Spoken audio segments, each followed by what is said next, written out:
Isang babae ang lumabas sa kanal at galing siya sa loob ng drainage system. Nangyari ito sa Refueno at Adelantado Street, Legazpi Village, Makati City. Ayon sa kumuha ng picture na ito, kakagaling lang daw niya sa gym at pauwi na sana ng bahay nang biglang may nakita siyang nakakagulat, may ulong lumalabas sa kanal. Kaagad naman na kinuha niya ang kanyang cellphone at pinicturan ang pangyayaring ito. At nang makalabas na siya ng kanal ay kumaripas na siya ng takbo at hindi na siya nahabol ng mga security ng village. Kaya naman hindi natukoy kung ano ang kanyang ginagawa sa loob ng kanal. Kayo, ano sa tingin niyo?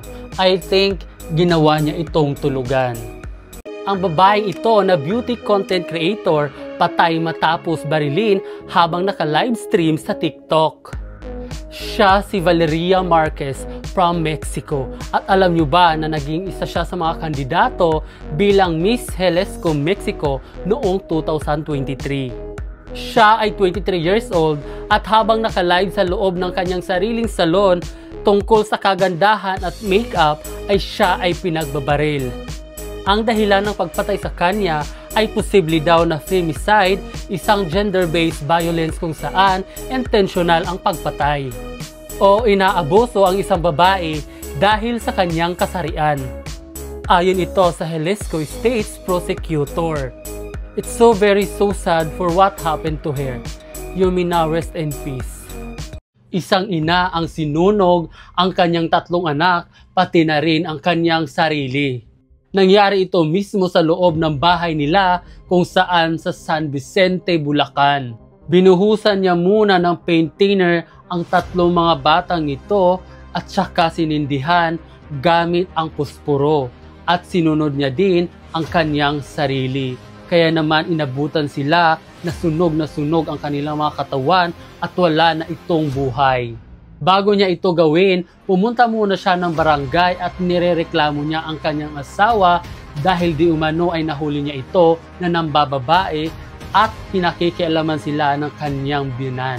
Behind this, matindi na pala ang pinagdadaanan niyang depresyon sa buhay, kaya hindi talaga biro ang depression. Sobrang kawawa ang nangyari sa 3 batang ito. Rest in peace, 3 little boy angel. Namatay ang lalaking ito sa kagat ng aso dahil isang beses lang siya nagpabaksin at hindi na kumpleto ang anti-rabies vaccine. Ito si Danilo Limbing, 31 years old, factory worker from Cabuyao, Laguna. Kinagat siya ng aso last year, August 2024, na nakatali sa bahay ng kanyang kapatid. May 15 nilagnat si Danilo. Kaagad naman na dinala siya ng kanyang asawa sa ospital at doon na nga nakumpirma ng mga doktor na nakitaan siya ng sintomas ng rabies. At itong May 18 lang, pumanaw na siya. This is for awareness sa lahat na kapag kinagat kayo ng aso at pusa, sabihin kaagad at kumpletuhin ang anti-rabies vaccine. At ano ang mga sintomas ng rabies sa taong nakagat? Ito yon, basahin nyo na lang. Nakakalungkot lang ang nangyari kay Danilo dahil buntis pa naman ang kanyang asawa. Viral ang babaeng ito ngayon dahil sa naging kasuotan niya sa pag-attend niya sa isang graduation at tatanggap ng award ang kanyang anak.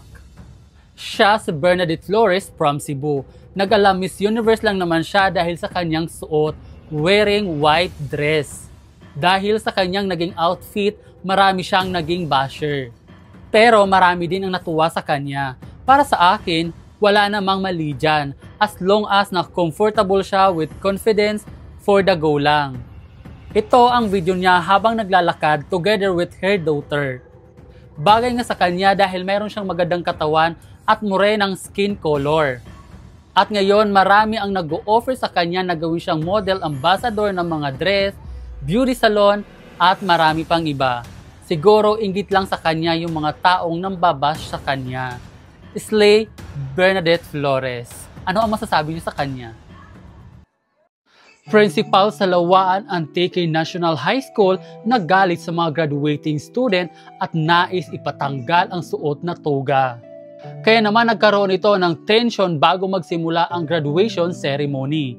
At nadismaya din ang mga magulang sa pangyayaring ito. Ang ilan ay sumunod at ang iba naman ay nagreklamo. Ayon naman sa investigasyon ng School Division of Antique, ayon sa pulong ng guro at mga magulang, napag-usapan daw na magsuot na lamang ng school uniform ang mga graduating student para gawing simple ang graduation ceremony. Posibleng hindi daw nagkaunawaan kaya nangyari ito.